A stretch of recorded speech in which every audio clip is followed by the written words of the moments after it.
Good evening, participants. Warm welcome to the sessions. One session is AML, another session is artificial intelligence. Is handled by the speaker from USA. Thank you. So now I request my co-coordinator to give a brief introduction about the today first session speaker, Vamsi. So welcome, sir, Vamsi Krishna, sir.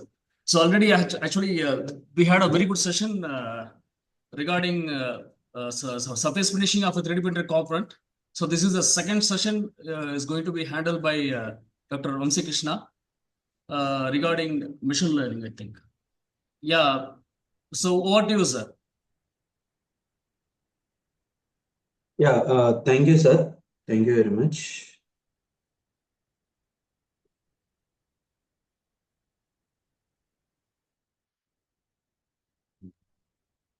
Sir, please share your screen, sir. Yeah, You yeah. can sharing, sir.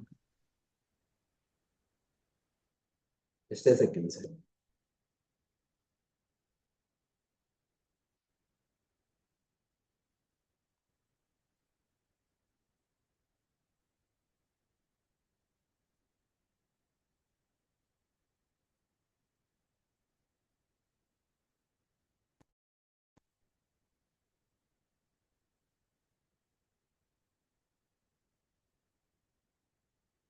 Okay. Is it visible, sir? Yes, sir. Okay. Yeah. Good evening, everyone. So, Raise your voice, sir. today, Please raise your voice, sir, from your end. is it not audible? Now it's okay. Now it's okay. Okay, fine. Okay. Good evening, everyone.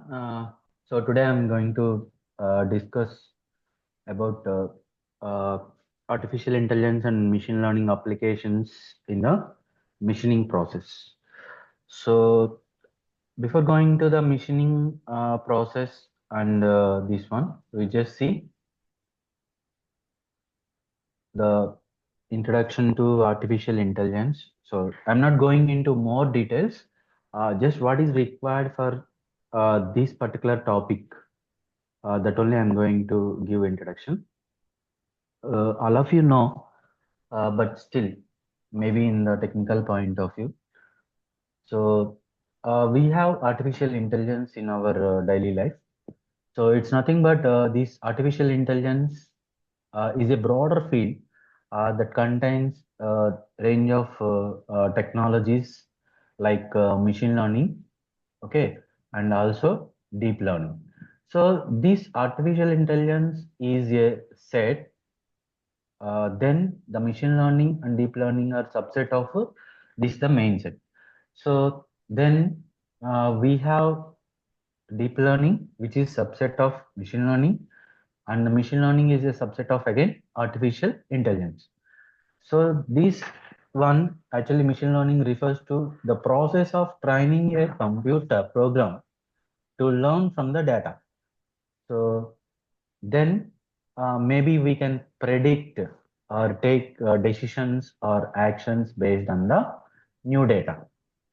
Okay, this is one. And deep learning is again already I told you, it's a field of machine learning, and it uses the mostly the artificial neural networks with multiple layers to learn from the data.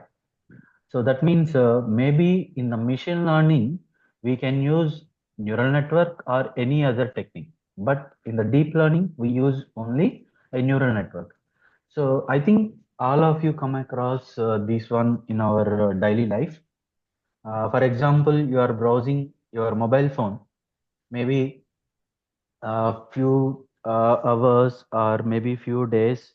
If you are watching some kind of stuff in your mobile, maybe YouTube, or maybe you are searching one product in the uh, maybe Amazon or Flipkart, then maybe after 2 3 days or after a few days, if you are not searching that one, till you can get notifications the product is available now, so on, so this cost like that, or maybe whatever content you are watching in the YouTube, if any new videos are released, or if any other things are there, regarding that we can get the pop-ups, that the available data regarding the available videos, etc.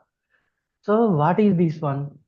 Actually, this Google or YouTube or whatever you are using, the background, it is understanding what you are doing. So maybe you are searching a product, or maybe you are watching some movie, or maybe you are doing something else. Whatever we are doing, everything is recorded, not recorded. Recorded means it's not like that. It is analyzing what you are doing. So the system can understand this person is interested in so and so product, or this person is interested in so and so type of movies, or this person interested in so and so content on the social network. Like that, nowadays, if you see, you can see Facebook or Instagram or Amazon or Flipkart, or maybe you can go to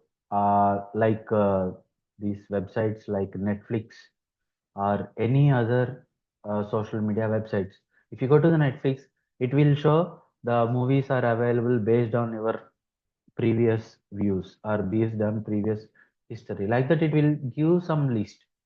That means the system is understanding what we are doing. The same thing we are saying the machine learning or deep learning. Okay. Maybe it may be data or it may be activity, whatever it may be, right? So this is what actually artificial intelligence. So I'm not going into the technical things, maybe computer people will explain more, or maybe in the next lecture you can see more. But what I'm saying is, in a practical point of view, this is typically require the human intelligence, because uh, whatever required intelligence or learning or reasoning or problem solving or perception, all this is contained by these artificial neural networks. And within that we have machine learning, which is basically dealing with the data. And again, this machine learning contains the deep learning, which is basically using the neural networks to predict some data outputs or some process output or something, whatever is going to happen. So this is what overall artificial intelligence, machine learning, and deep learning. So then, what are the different artificial intelligence methods?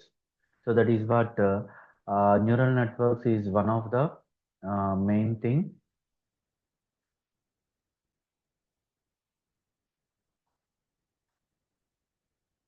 Are you able to listen my voice? Yes, sir, audible, sir. Okay. So these are the different methods we use in artificial intelligence. That is neural networks, or maybe we can use genetic algorithm, or maybe we can use fuzzy logic, or support vector machines, or Markov models, or maybe regression model, or decision models, or adaptive neurofuzzy interface. And again, in the regression techniques also, there are different techniques: linear regression, logarithmic regression, like that. There are so many models are there. These are just few examples. Normally, generally what we use in the artificial intelligence. So then we see a small set of this one. So first we see what is artificial neural network. So this is a type of machine learning algorithm, so that is inspired by the structure and function of our brain. So whatever our brain do, the same thing is done by this neural network. So that is, for example, you are driving a car. So you are driving your car maybe 50 kmph or 60 kmph. Suddenly you observe some bump on the road. So what will happen? The bump on the road is observed by your eyes, or some obstacle. Then what is happening? Your leg is pressing on the brake. So how it is happening? Then your eyes is giving signal to your brain, and again this brain is giving signal to your legs that you have to press the brake or you have to decrease the speed, like that. So this is the same thing it is happening here. We have a nucleus, like cell nucleus, sorry. So we have a cell nucleus.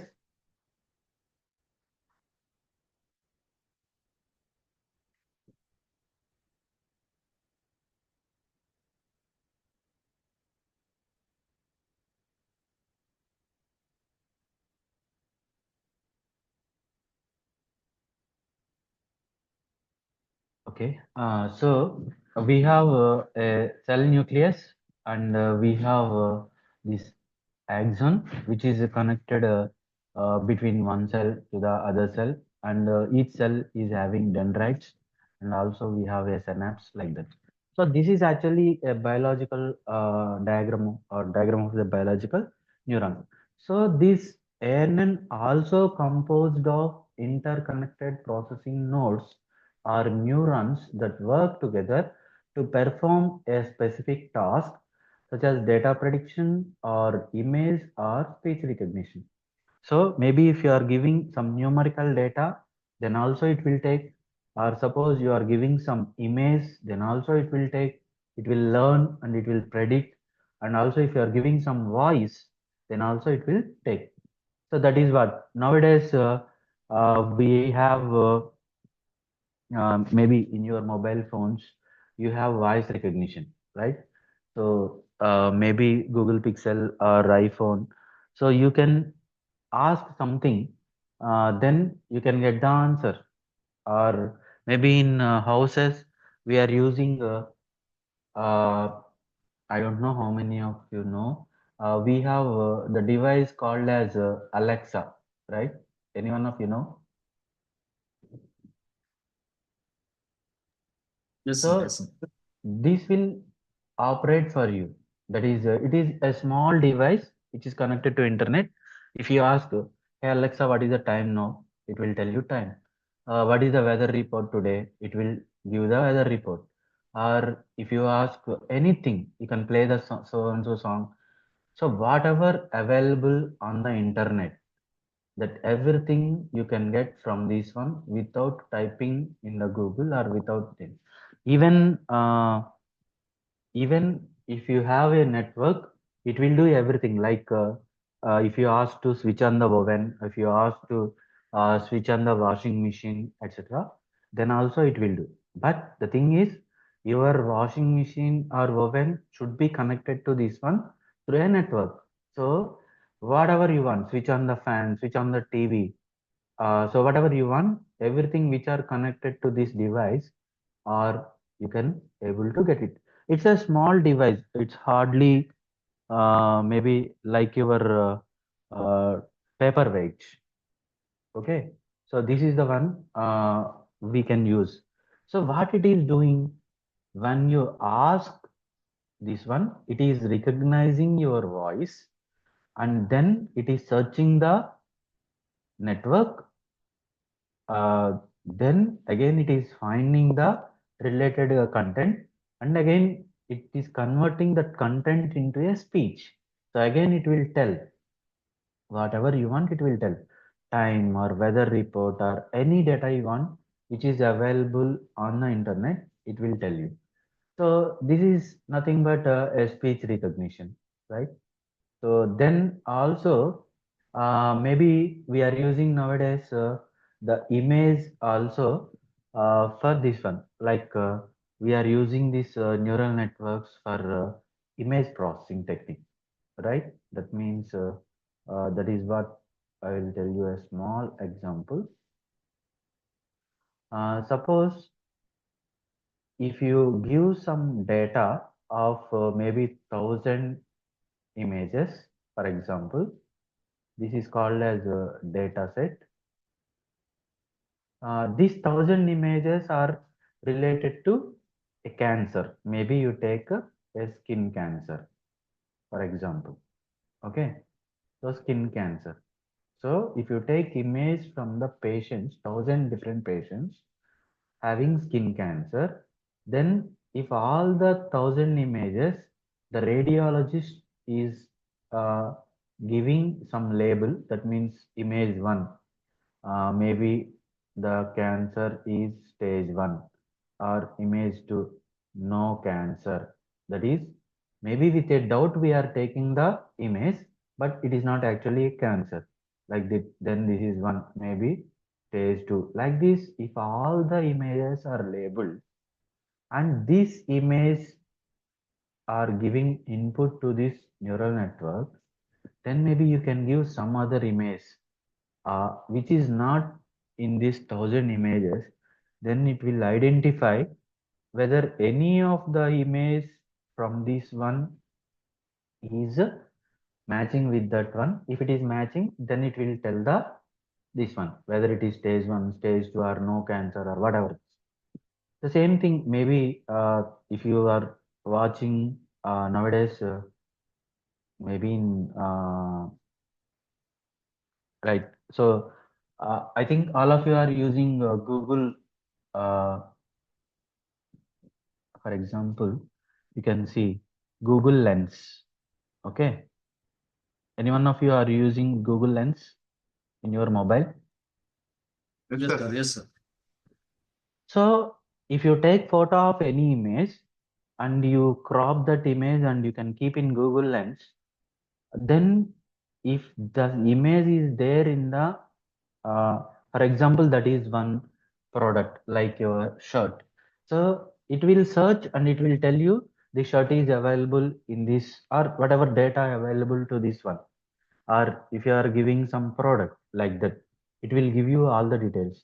Like maybe in Hollywood movies you can see, if any person they got fingerprints or some face, etc., they'll give to the system and they'll check their database whether any previous record is there or not, right?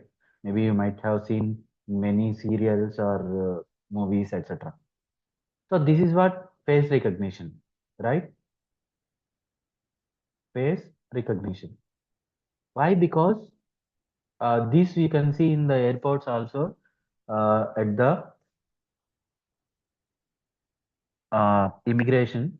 Maybe in so many countries nowadays they are using face recognition or fingerprints, etc. So this is all related to image processing.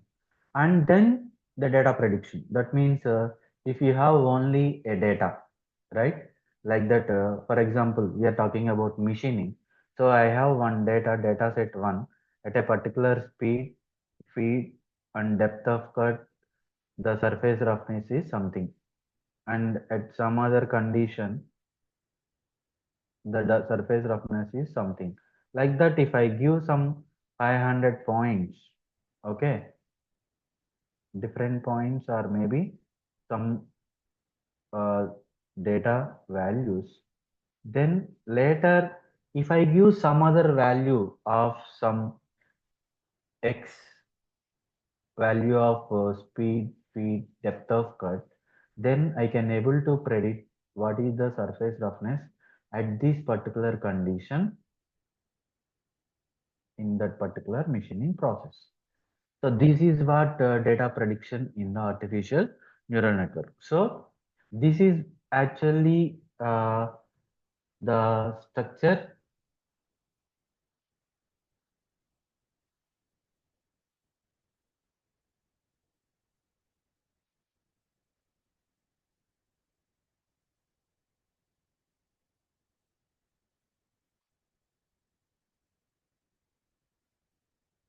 Okay.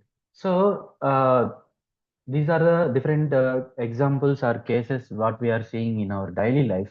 But this is what the case we are using. This is the structure of the neural network. Okay. So we have the input neurons like x1, x2, x3, etc., xn. The n value may varies, depends on our case. So we have this one, and then these are also called as nodes. This is a input node, one input node to input node 3 like this.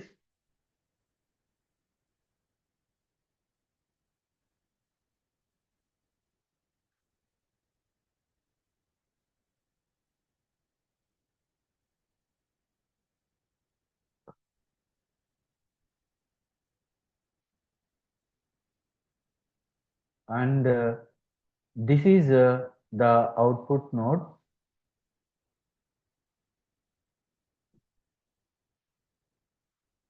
Is it visible for everyone? Yes, sir. Visible, sir. But someone is disturbing the screen.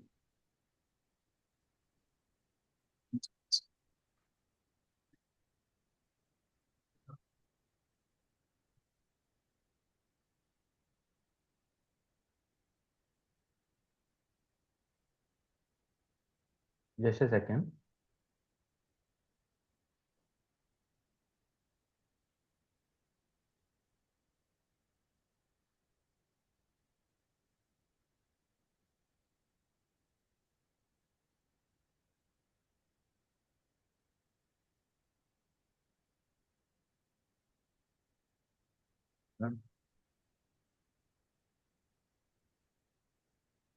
Yes, sir. Yes, sir. You can proceed, sir. Yeah. So this is what the output we have. So for example, whatever I said here, this may be speed, feed, depth of cut, and this is the surface roughness, whatever we are getting. In between, we have different cases that we will see how it works. So this is what actually the working of artificial neural network, that is input layer is there. So here we use the input nodes or input layer which is having number of nodes. So this is the input layer. This input layer is having different number of nodes, okay, or neurons. You can call it as a number of neurons. So this may be 1, 2, 3, 4, etc. And we have hidden layers, and this hidden layer also may be 1 or 2 or 3. Okay, so we can use any number of hidden layers that depends on our requirement, and we have the output layer. So this output layer is also having different number of neurons. So I want only surface roughness, I can use only one neuron, or I want two, maybe both the surface roughness and maybe tool wear, then I can use two output to neurons. Like that depends on our model, depends on our case. The number of input layer neurons and number of output layer neurons are going to vary. And in between we have the hidden layer, and this hidden layer also varies. Number of hidden layers varies, as well as in each hidden layer number of neurons also varies. Okay, so this is what actually the input layer, that is what whatever data you are giving depends on that one. That is for example, I am giving only speed, feed, depth of cut, then the input layer neurons are 3. That is I am giving in speed, feed, depth of cut, as well as some other conditions like coolant conditions, and maybe some other conditions like tool conditions, etc. Then I'll have 5 input neurons, because here there are 5 inputs are there. Here there are 3 inputs are there. So like this, we have 5 neurons or 3 neurons or 6 neurons. Whatever number of neurons we use depends on the input data, and the output layer also contains depends on the output what we want. So if you want only one output, the output layer will have only one neuron. And if we want two outputs, then we can keep two neurons. If you want three outputs, we can keep three neurons. Then coming to the hidden layer, this also same. The hidden layer we don't decide. Okay, hidden layer varies, number of hidden layers varies, and also in each hidden layer number of neurons also varies. That depends on the data set what you are giving, and complexity of the data, and the relation between the data, Based on that, the number of hidden layers and also the number of neurons in hidden layer is going to vary. So we have to optimize the network, right, by deciding the or by changing the number of hidden layers and as well as number of neurons in each hidden layer. That I will show you in the next slide. And also we use the activation function. So this activation function is nothing but each neuron in the hidden layer applies by this activation function to its input. Okay, that means what is the relation between input layer and output layer? That will be decided by these neurons, or the process is decided, and this is the activation function. So this activation function is used to introduce non-linearity into the network. That means we, sometimes y is equal to mx. This is the relation between x and y. So if the function f of x comma y, and sometimes it may be mx plus c, and sometimes it may be y is equal to mx square plus c, or sometimes it may be y cube is equal to some 2x square plus c1 plus something else, or c2, or it may be sometimes y square is equal to 3x power 4 plus 2xy plus c, like this. All these are the equations which represents the relation between x and y. That is nothing but f of x comma y. So this may be linear, this is also linear, and this is non-linear, or this is non-linear. This may be other equation like a parabola curve, or this is non-linear. Like this, sometimes we may write log y is equal to 2 log x plus log c. So this is the relation between x and y is maybe a logarithmic function. So we have seen so many equations in our mathematics. The two input and output, or sometimes it may be x1 y1, x1 x2 x3 x4 etc. Like that, we may have different functions, that is y is equal to f of x1 comma x2 comma x3 comma x4. That means the y depends on all the four inputs. So this activation function is used to introduce non-linearity into the network. That is to get some relation between the output and input. This hidden layers and number of layers in the, number of neurons in each hidden layer is going to have some relation, that is called as the activation function. So once we decided, or once the network is ready, then we can go for the training of the network. So training, what is the training? Suppose you have 1,000 data points. Normally what we do is 80% we use for training and 20% we use for testing. That means initially I'll give 800 points as inputs, or total data points or data set available give to neural network, and this data is nothing but it contains both input and output which we measured in the experimentation or some other thing. Then all these values of input and output are given 800 data points to the network. Based on these 800 data points, this network understands these values. So what is the relation between the input and the outputs? So that it understands, and it trains the network in such a way that the relation is established between input and output. Then we give this 20% data to the network to test. So that means in this 20%, we don't give output, only we give the input, so that we predict the output from the for this 20%, and already we have output from the experimentation or maybe mathematical calculation or something else. Then we compare what is the result from the neural network and what is the result from the experimentation. Then we find out what is the error, so that then if the error is minimum, or based on that, it is called as a testing. So after testing, if the network is giving good result, if the error is very less, maybe we are getting 95% accuracy or 99% accuracy or 98% accuracy, then your model is ready.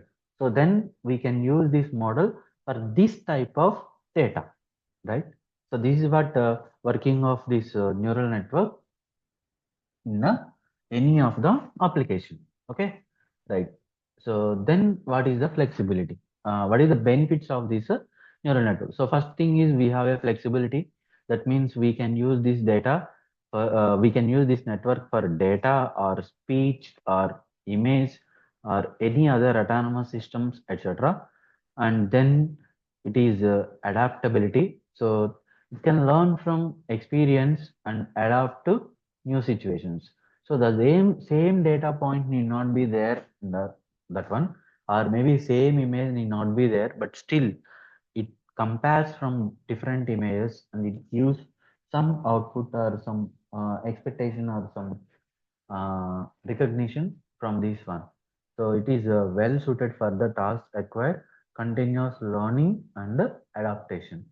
And then it will do the parallel processing. So it can process a large amount of data in parallel, so which can lead to faster and more efficient processing. And it is very robust, so we can handle the noisy and incomplete data also, right? And making them useful for real world applications where data is very or often imperfect.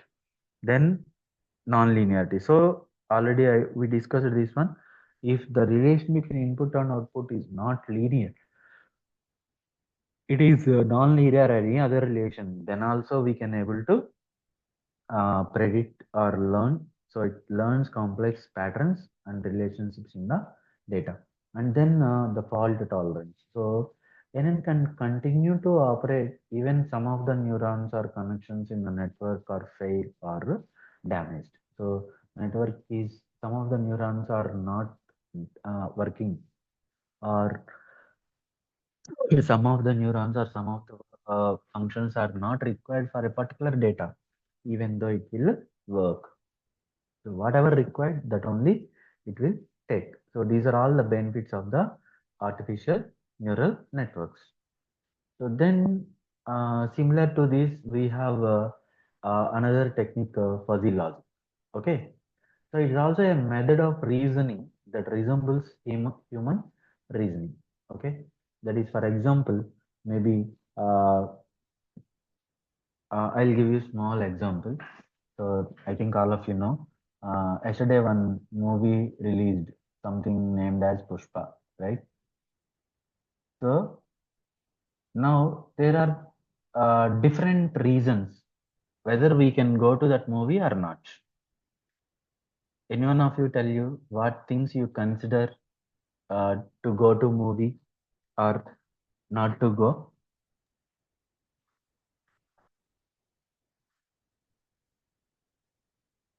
Participants, you can interact. So maybe for example, before release of the movie, we will see who is a hero or maybe heroine or maybe the actors, overall actors, or maybe we can see who is the director, or maybe who is a music director, or maybe who is the producer. Like this, or based on if it comes to hero, heroines, or some other characters, based on the face value, based on the like previous history, and directors, all this based on the previous history, we will have some idea this movie is releasing, either we want to go or not. So but once the movie is released, or then the other things also comes into picture, that is maybe reviews, which is again from the social media, right? Or maybe from the friends, right? So who are already completed their watching movie, they will give some this one. So normally we more rely on the friends, or maybe some next level we can rely on the social media. So this is going to influence your decision. Initially it may be yes, and now it may be either yes or no. Am I right? So, Yes, sir. and now I'll give you one more extra one. Nowadays, all these movies, they are giving in first week, the cost is very high. For example, the normal movie ticket is rupees, for example, 100 rupees. Now they are selling in first week, the price is 300. So then the question arises. Maybe after 1 month, it will come into any of the online this one, right? So maybe any of the what we can call it as Netflix, all these things. So either you can spend 300 rupees now, or you can watch after 1 month, right? Am I right? Yes, sir. So if the price is 100 rupees, then maybe the people who want to watch in your village is suppose 10,000 people. Then if the cost is 300, it may be only 9,000, not rupees, 9,000 number. People are 9,000. Okay. So you can see here, the first case in the first stage, whether we have to go to movie or not depends on other things, either yes or no decision. But when it comes to the second stage, once the movie is releasing, then again two things. What about the feedback and reviews? That is also one reason which is going to influence, and other reason is the cost of the ticket. So like you can pay 300 rupees and go to movie today, or you can see the movie after 1 month at your home without cost. So then it may depends on the person. Someone want to see immediately, and someone want to watch later also. Why to waste 300 rupees like that? Or someone want to see the first show first day itself. Like that, the views are different. Okay. So I'm just giving this example. If you see, every time the decision is either yes or no, right? So in every case, it may be phase 1 or phase 2 or phase 3, the decision is only yes or no. Like this, in some of the cases, the decision is only either yes or no, no other things. That means, for example, you want to buy something, either you can buy it or not, that's it.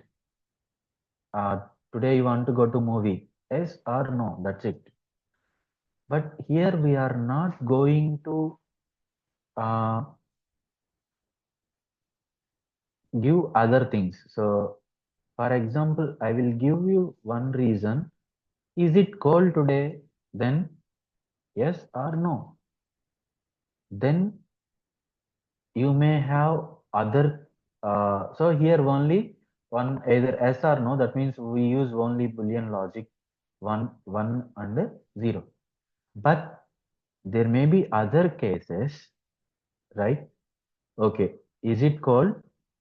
Then very much or little or very less. So it is very much, then the decision is wear winter clothes. Okay. It is little, then may or may not wear the winter clothes. If it is less, don't wear winter clothes. Okay. Like this, you have different cases. Okay. So that means maybe uh, you can get some feedback from the banks or anyone. Or if you are going to get your car service from Maruti showroom or else, then immediately they'll call you. Sir, can you give rating? It is from 1 to 10. What is your rating for the service? Right? So that means like this, there are different ranges. So you can give either 1 or 2 or 3 or 4 like this. So after taking a feedback, then they can go the feedback on the showroom or feedback on the supervisor, etc.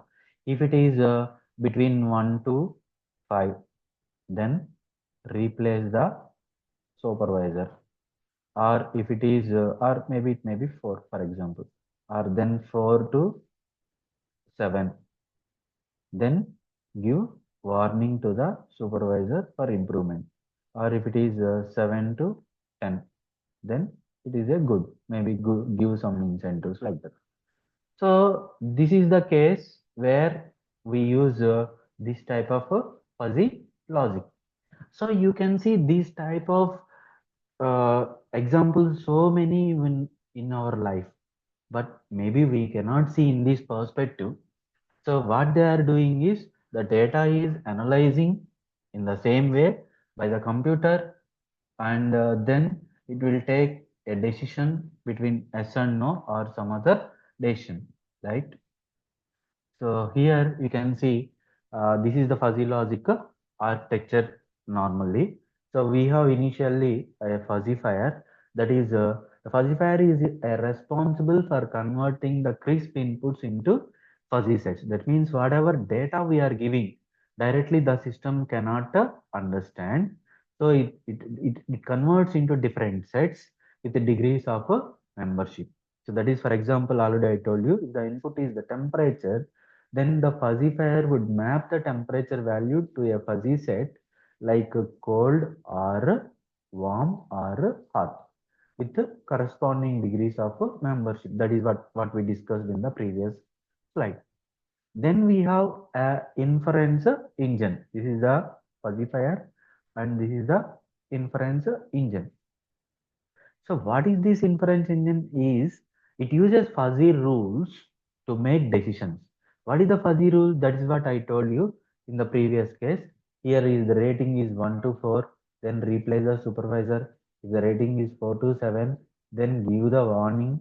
And then if the rating is 7 to 10, maybe you give some rewards. Like this, already predefined sets are there.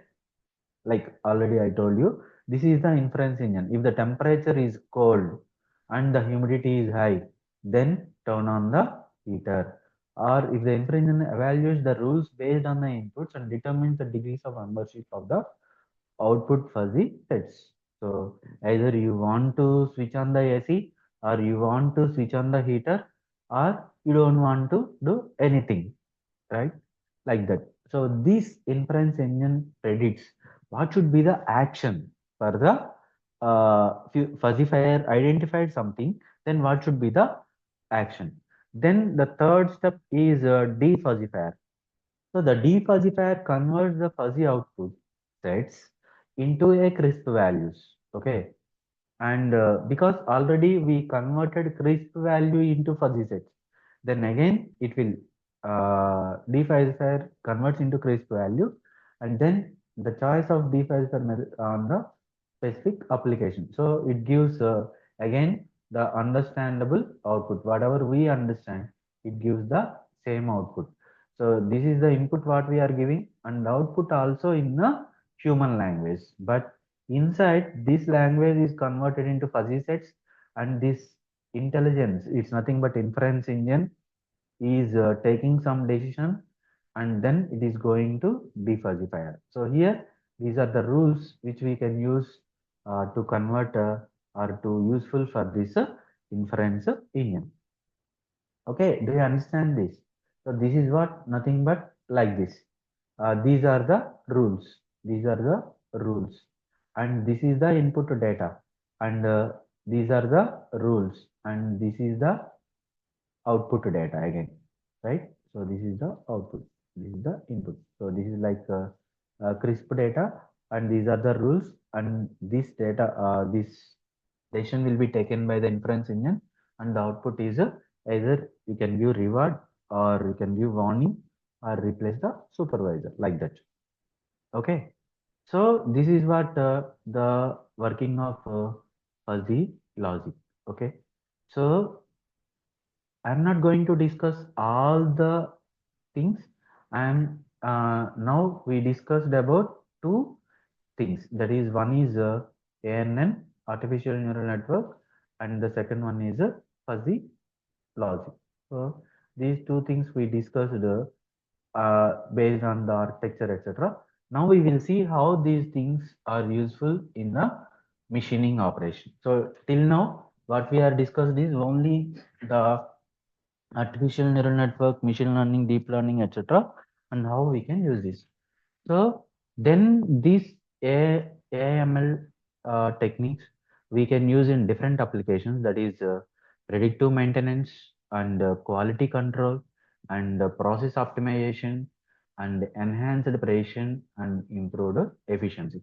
So I just give you examples where we can use this one. So this is predictive maintenance. Suppose if you are maintaining or if you are watching any of the equipment, then if it gives indication, that is called predictive maintenance. I'll give you a small example. You are driving your car, right? So we will get a petrol indication, red light, right? Before the petrol is over. So maybe another 5 liters are there or 4 liters are there. We'll get the indication. So that we'll go to the uh, petrol bunk and we can refill it. That means once it is stopped, then we are not filling the petrol. Okay, like that. If the machine is completely breakdown, then we are repairing. That may stop our production. So this is why if you are continuously monitoring your machine, then if you get some indication the machine is not working properly, right?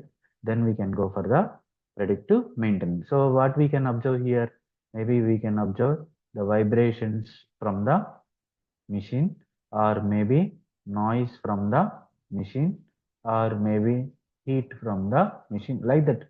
Depends on the machine.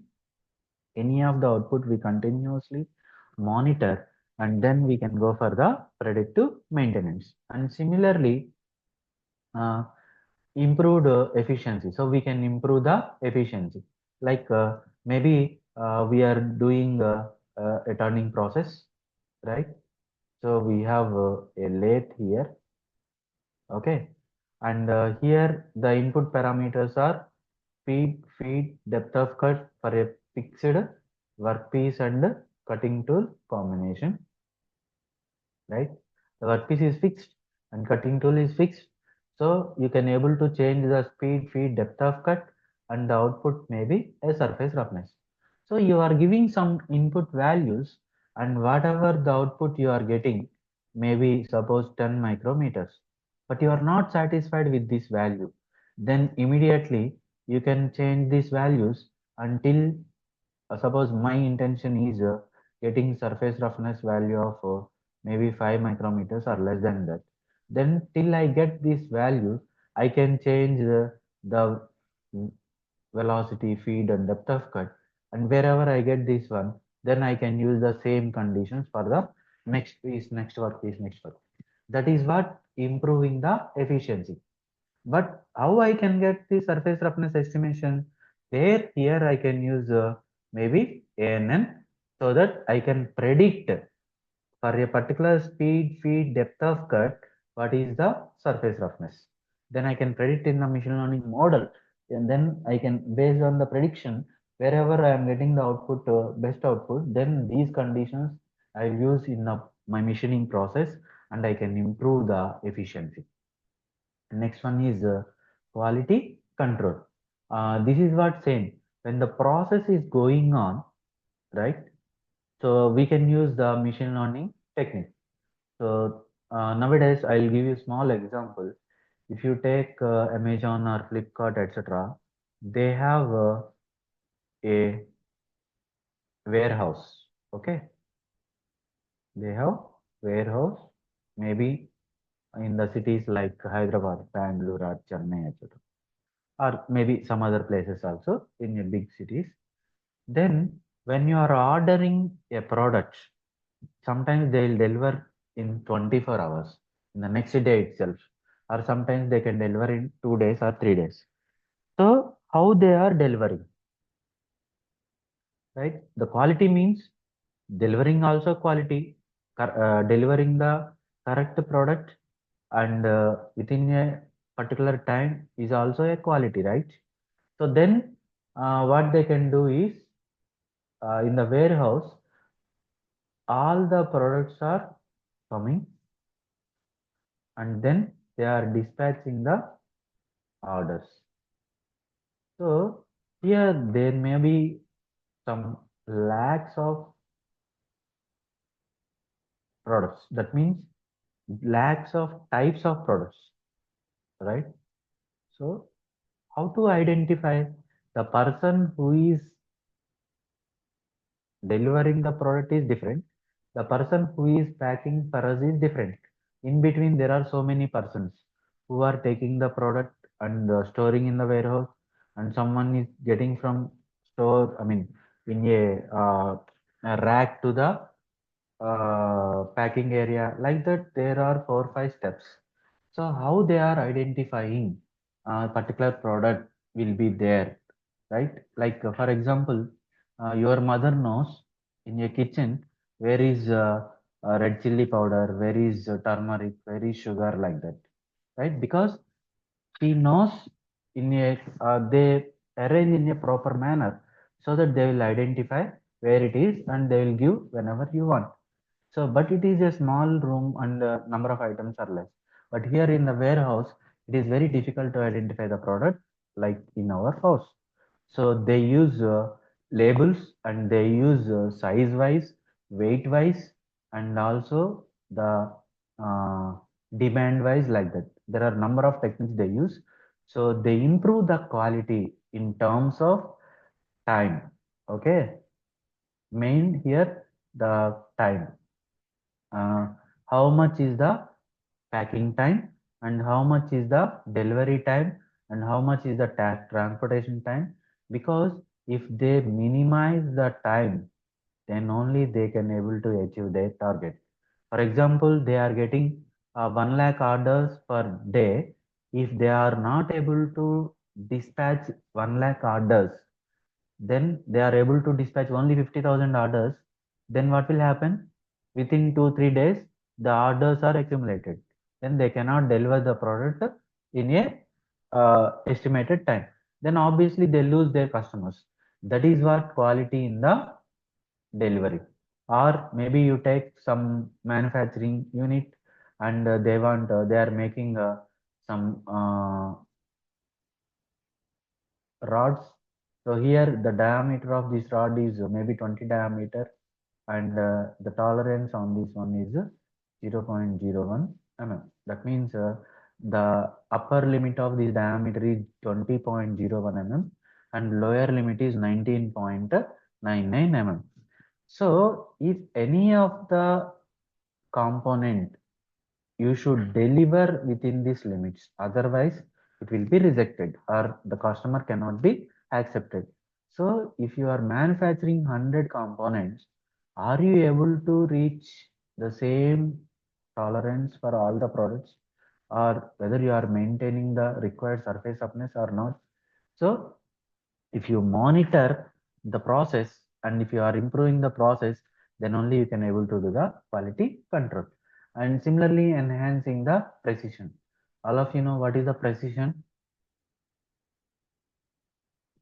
Okay, I have a question. What is accuracy?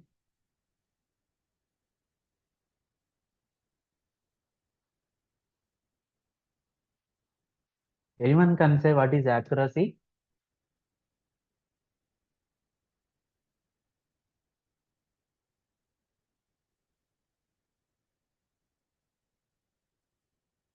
I think you have seen in many movies. They can hit the Post. bullet here or here or here or here. Am I right? So if the person hit the bullet in this circle, it is accurate, right? So this is accurate. But if the here and here are here, this is not accurate. This is accurate. This is not accurate. But what is precision?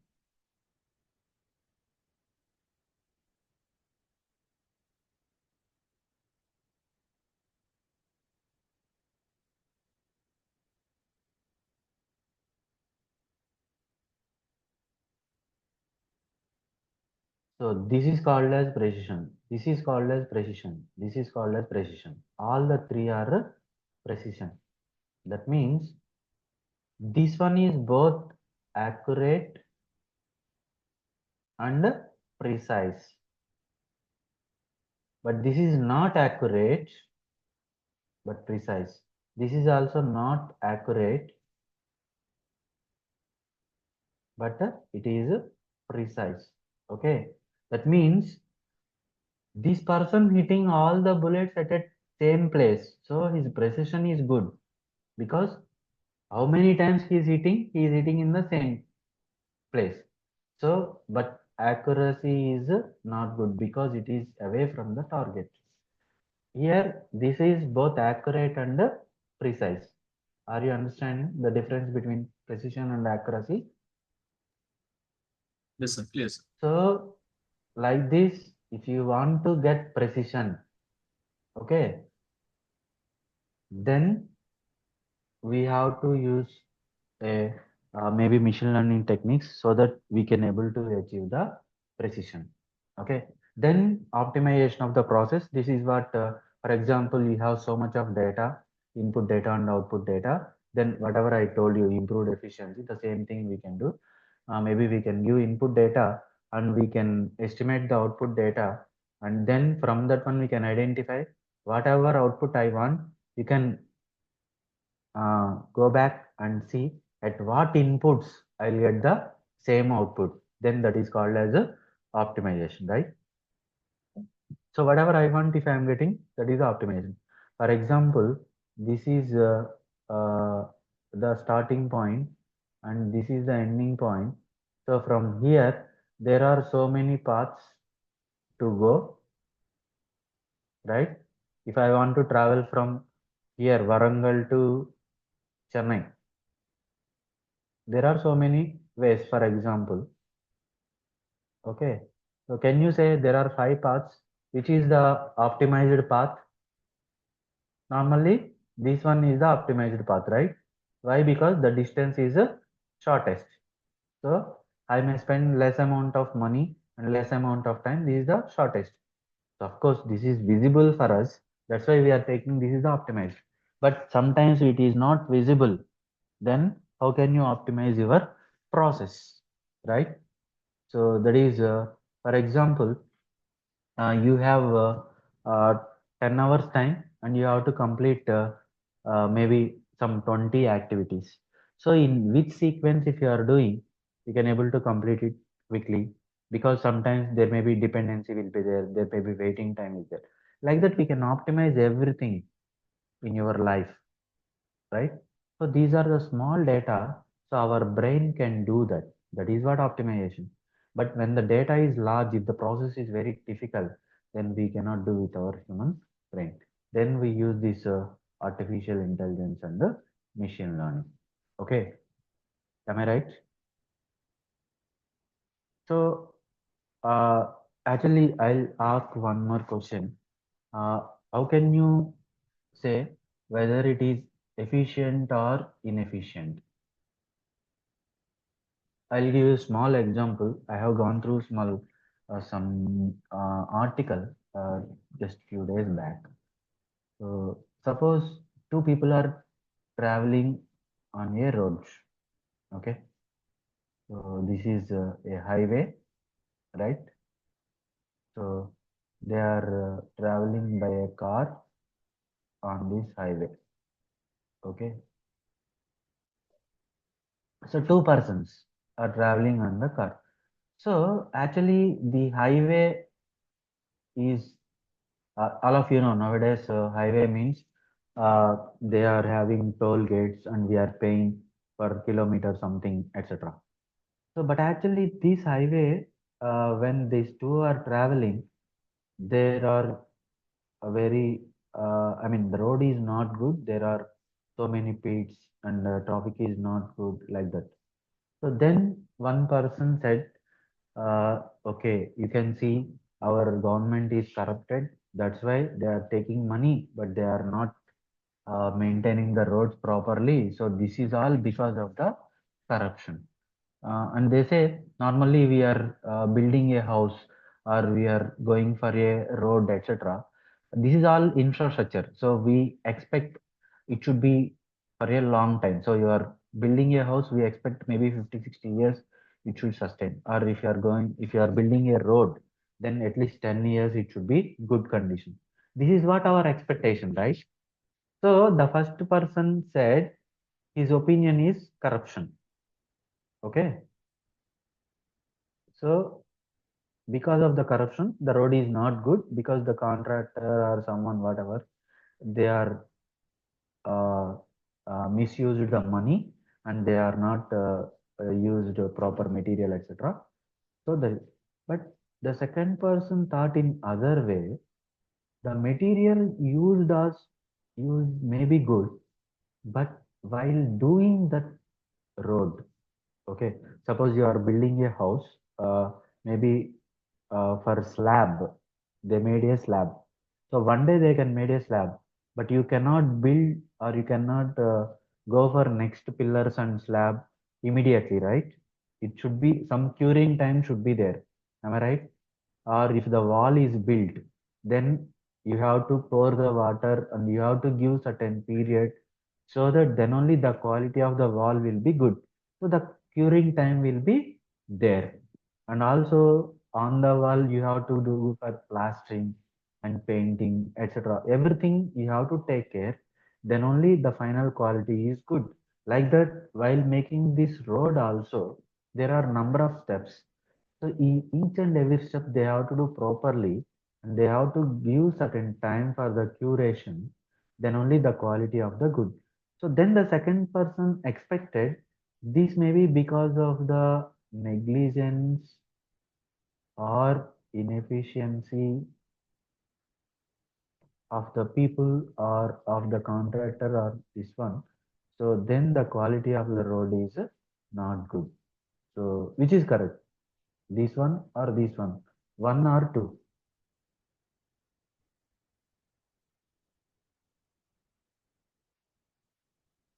So maybe one or maybe two or maybe sometimes some percentage of one and some percentage of two. Am I right? Yes, sir. So similarly, if you are if you are driving your car or two wheeler on the road, maybe every day you can experience this one. What is that is so many people not going on the same line, so they are going on the left side, suddenly they'll go to right side, maybe two wheelers or three wheelers. But normally if you go to the other countries or some other peoples where uh, the traffic is rules are more stringent, then obviously they'll go on the same line. But here we are not going, we are not following that rules. So normally if the two wheelers, three wheelers, if they go left side and four wheelers go right side, like that, or the line is there, then it will be good. And maybe in the highways that will follow. But in the cities, we don't follow that one. So uh, because of rash driving or not following these things, what will happen is they will come here and there, they will go right, left, like that. Whatever small gap they find, they will try to move. So normally what we understand is if I am driving a car slowly and some person is coming rashly and I can feel that this fellow don't know driving. That is my perception. But some other person may think that not like that. He is very, I mean, he don't have discipline, right? Or someone feel that uh, he may be rash driving like that. So there are so many reasons. And also, uh, for example, I'll give you one more small example. You can go to hotel, okay?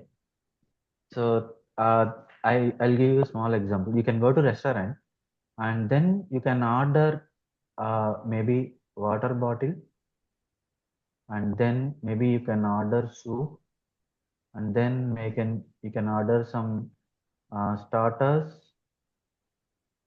and then you can order some main course, etc. Like that, you order 5 items. So, or drinks, something.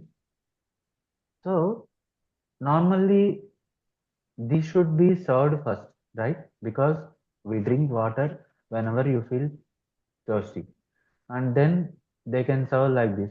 But what will happen is sometimes you observe this waiter will not bring water first. They'll bring soup or sauce or something, then you will ask water, then only they can bring. Normally, what is our feeling, right? This fellow don't know service, so he's not able to give which one is first, which one is next, we don't know. That is what our understanding, that is what our feeling maybe. But actually, if that fellow is having that much efficiency, he don't work as a server. Am I right? Or if that person is having that much efficiency, he don't work as a auto driver, because he is not having that much efficiency, he is not having that much maturity. That's why they are there in that small works, and that's why we don't normally, we may not expect efficiency from that persons. So this is what we call it as efficiency in the machine also. Okay. So if you are not doing anything for the improvement of the process, just like that you are giving some input and you are taking the output, then the efficiency you should not expect, or it may not be efficient. So if you study the machine, or if you study the input parameters, and if you study the output parameters, right? And then if you give the proper input parameters and if you run the machine properly, then only you can able to get the efficiency. That is what improved efficiency. So small things we can do with manual, but in a large company or large storage unit or large machines where number of process parameters are there, then we cannot do it. So we can use this AI and ML techniques to do this one. So all these things we can able to do with AI and ML. So I'll tell you one example. Like uh, quickly, I will tell you one or two examples. So one example in machining process is cutting force production by using artificial intelligence. So maybe in lathe machine, if you take, the feed is input, cutting speed is input, depth of cut is input, cooling conditioner input, and maybe if I am doing vibration nested machining process, vibration nested machining process. I don't know how many of you know vibration nested machining or not. So then we give the vibration also as a input. So these are all the inputs. Then my output is a cutting force. So normally in any of the machining process, the cutting force should be minimum, so that the power consumption is minimum, so that the machinability is good. Okay. So my intention is to reduce the cutting force. Then I can change all these parameters, and wherever I am getting minimum cutting force, that I can use. But for that one, I need to understand first, so I can develop the previous history, and I can develop a neural network where I'll give all the data which is available for a particular input, what is the cutting force. Then again, the present data I'll give, and then I'll estimate the cutting force, and I'll try wherever I am getting the minimum force that we can take. So like that, we have input data, data pre-processing, feature selection, data splitting, and model architecture. This is what already I explained previously. Now this is the maybe for cutting force prediction. or like that you can predict surface roughness also, or tool wear also, or maybe cutting temperature also. Anything we can able to do it, but based on that the input data and output data are going to change. Then like this we train the ANN and we validate the ANN and we define or we refine the model.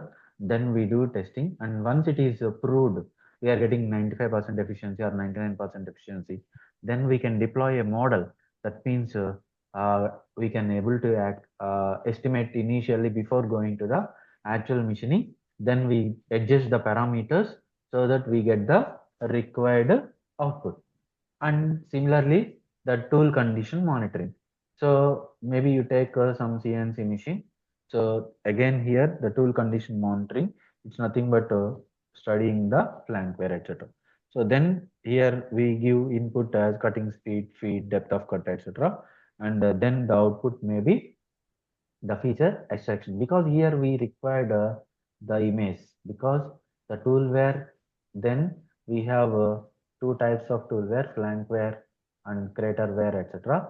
So by image only we can understand what is the flank wear, what is the crater wear, etc. Then we can use like this, and this we can able to automate. Then we can continuously monitor what is the tool status. Wherever we are getting tool is going to run out and the quality of the workpiece is going to reduce, then we can stop machine and we can change the tool. So this is what tool condition monitoring in any of the AI technique. And this is what direct methods are there, indirect methods are there. Sometimes if you are not able to see the tool and we are not able to take the image, maybe the temperature we can take, and from the temperature we estimate the what is the uh, tool wear or force also we can take, and by measuring continuously some other things, that is all called as indirect methods. Direct methods means directly measuring the tool wear. So this is what the components of tool condition monitoring. We use machine and we use the sensors to see the force or temperature or image to see this one. Like we have a data acquisition system, continuously it takes the data, and then in the data acquisition system we take signal processing and future extraction and future selection. Then we take the decision made, and then whether wear is there, breakage is there, chipping is there, then we replace the tool.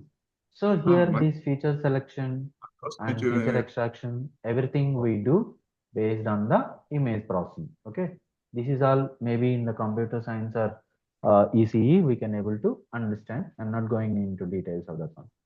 So this is also same thing. Another example where we can see. Okay. You'll get So the then we predict surface roughness also. Uh, we we take different methods: linear regression model, decision tree model, or random forest model, etc. So that we can use any of the model in the machine learning, and we can able to predict the surface roughness. So this is what a layout for this one, and this is all the diagrams we can use. So maybe we can compare the different methods, and sometimes some model is suitable for your data, or maybe you can take any data and you develop the equation based on the data, based on the regression analysis, and based on this equation we give input to the artificial neural network. Like this is optimizing the number of layers. Like we can use first one layer, first two layers, then t layers, then we can see where we are getting the error minimum. Based on this we select the number of hidden layers, and again we do number of iterations also, how many iterations you are doing, like that. So up to certain level the error is going to decrease, then it will not be that much useful. So we select this is the number of iterations, and then we take number of hidden layers neurons also, that based on the error. So then like this we select input layers, hidden layers, and output layer. We estimate any of this one. Okay, so nowadays we are getting softwares, all these things we are, so all these are the results from the neural network model. Maybe you can estimate tool flank wear with the different cooling conditions, or maybe estimating the surface roughness, with different oils and different solid lubricants, etc. These are all the data from that model, right? I'm not going to explain all these things because all this is the machining data only. So like this, we can estimate any cutting force or tool wear, etc. And maybe we can maintain the CNC machines also in the same manner. So thank you. This is about using the machine learning or neural networks or deep neural networks, etc.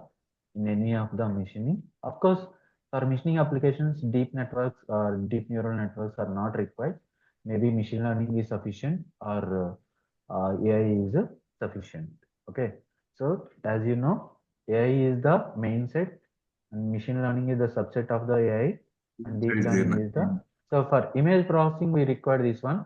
Maybe for normal data, machine learning is sufficient. Okay. So we can select based on our application. So this is what AI and ML introduction, as well as using this one in machining process or machine mechanical related applications. Okay. So if you have any questions, please ask me. So thank you, sir. I request participants to interact with our speaker. It's a good chance for you to try to unmute your mic.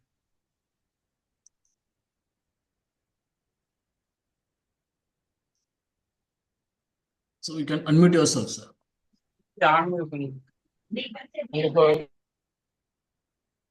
So if you have any questions, you can raise.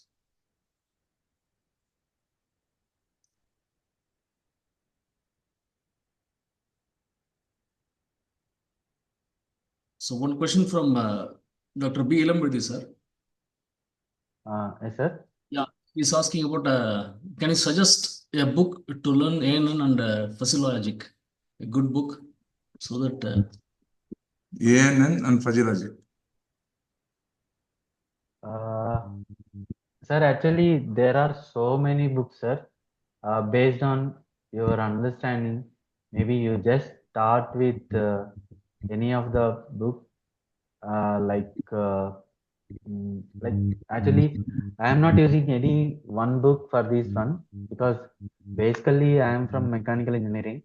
So whatever I want, suppose I want to use one particular technique, then based on that I will use that one. Okay.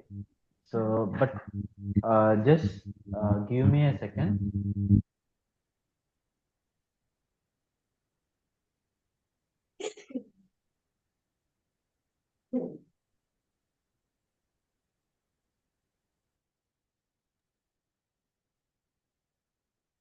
Okay, sir. Thank you, sir. Can you close the screen? We're going to take the group photo, sir. so let it.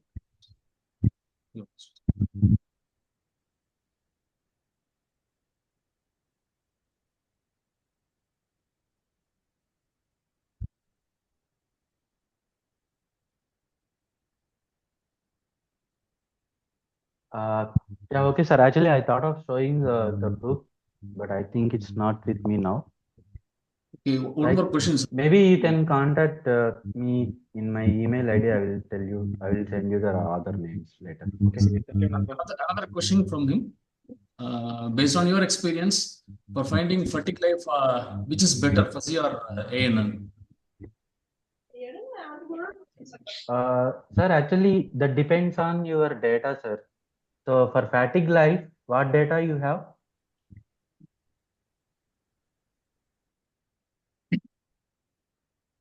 So, Dr. Ilamurthy, you can speak. You can unmute yourself and speak. Sir, stress value, sir. Okay, I mean, how many data points you have? Five stress points.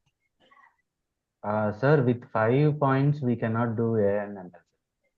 Okay. Okay, so we require many data points, then only we can able to predict the data. At least we require some 100, 200 data points. Okay, sir. Okay. Okay, thank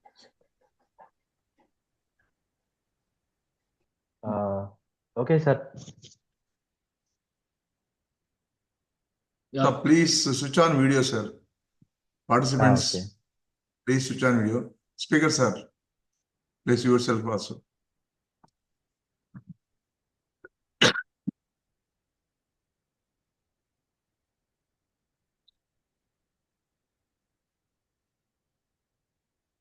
Lopika. Please switch on your video, please. Ravichandra.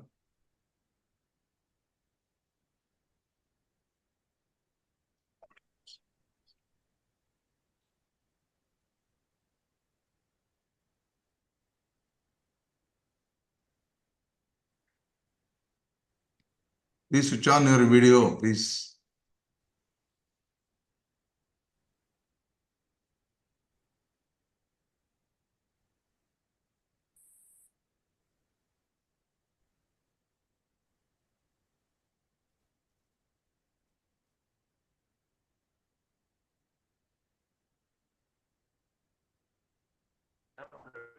Okay, sir. Thank you. Thank you for your wonderful session. On behalf of VSB Engineering College, on my own behalf, I accepted 2 sessions and successfully. Sir, I think your voice is not audible. You have Yes, to sir. unmute. Yeah. Yes, you can proceed, sir. Sir, thank you very much, sir.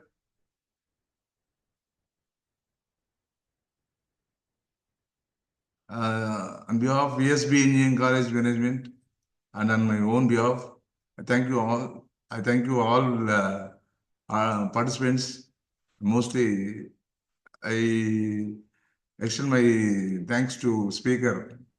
He handled 2 sessions with after lot of requests only. He accepted 2 sessions. So very nicely is given his lecture. Thank you, sir.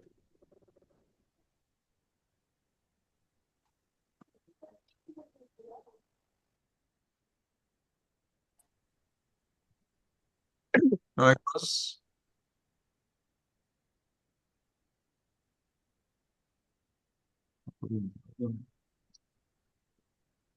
Yeah, participants are required to join after 5 more minutes.